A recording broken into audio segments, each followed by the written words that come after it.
Hello, my name is James Holly Jr. I'm an assistant professor at the University of Michigan in mechanical engineering, and I also am involved with the engineering education research program here.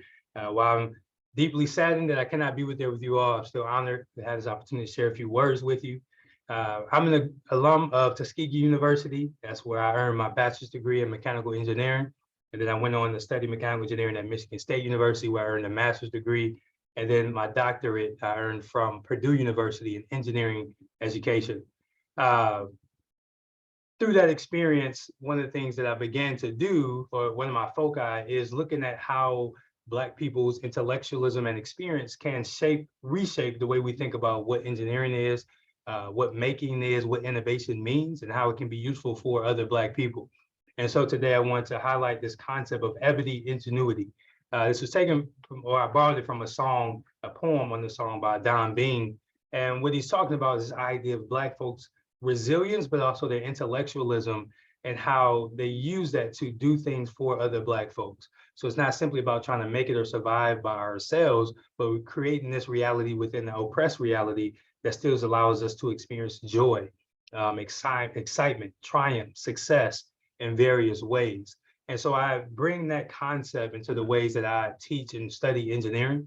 And I think that HBCUs are in a particular space to where, because you're in this context where Blackness is normalized, where Blackness is esteemed, when you draw upon Black thinkers, where Black history is embodied in the institutions themselves, that's a huge resource that we have, that you all have, to use to inform how you make and do things, right? It's very easy to get caught up in wanting to work for big companies and to be recognized at a high level for ways that other folks think are important.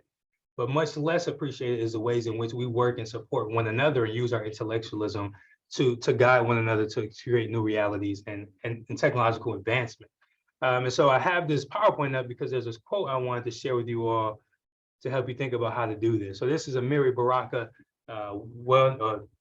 used to be well known, not as well known as he should be, but an advocate, artist, intellectual scholar.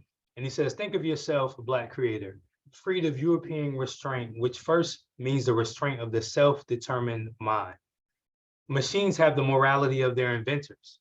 New technology must be spiritually oriented because it must aspire to raise man's spirituality and expand man's consciousness, or all people, not just man, right? It must begin by being humanistic, though the white boy has yet to achieve this. Witness technology that kills both plants and animals, poisons the air, and degenerates or enslaves us. And so Amiri covers a lot of things here, but in particular, first he says, freeing ourselves of the restraint of the self-determined mind. And so even many of us that are like yourselves, at Black institutions, or those of us who have attended Black institutions, many folks at those Black institutions still ascertain white values, or values of whiteness. And those values tend to be anchored in violence, in separation, individualism, which often contradict and conflict with historical Black values. And these are not values that every single Black person may, aspire to, but they are within our lineage from African countries and African cultural traditions. And so a lot of that is around communalism, right? A lot of that is using technology and technological advancement for practical problem solving, not simply for innovation's sake, right? Another thing here Amiri talks about is morality and spirituality. How often in engineering or innovation in STEM more broadly are we encouraged to think about the morality of what we're doing and the spirituality that is embedded in how we make and create, right? And so these are things that are rooted in Black thought, Black intellectualism, Black scholarship, and ways of thinking. And so I encourage you all to leverage your experiential resources, right? Recognizing that what you have gone through and what you've navigated is an intellectual resource that shapes how you do things and make things in and of itself. But amplifying that by studying scholars and thinkers like Amiri Baraka, Audre Lorde, Cornel West, James Baldwin, a lot of folks that are quoted highly today, and think about how can what they talked about and the knowledge that they put forth help us to make things that help our people, help other Black folks, as well as are more humane and help broader society, right? So he talks about how historically, engineering and innovation has been guided by whiteness, and that has led to, things like global change, global climate change, and how that is destroying society, the environment, as well as human beings.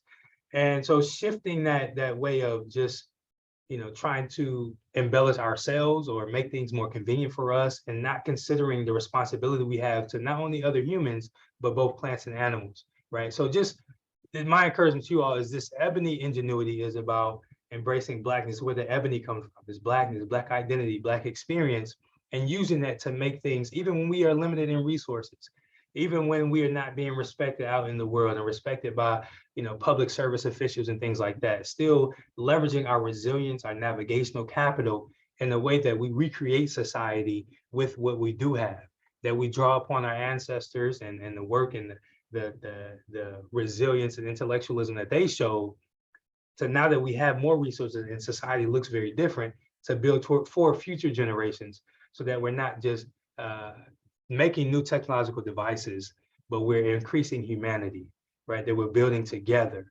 And so I think that HBCUs provide a particular context where you can do that in this rich, vibrant Black space, without having to deal with some of the external factors of trying to please other people or external folks. And it's not only about, just being around Black people, but there's a particular richness in our ancestry that allows us to, leverage mathematics in a different way. Not solely focus on the numbers or the science, the basic science, but how does that change our reality? How can we utilize that to make something out of the little bit that we've been given in a way that advances life for everyone?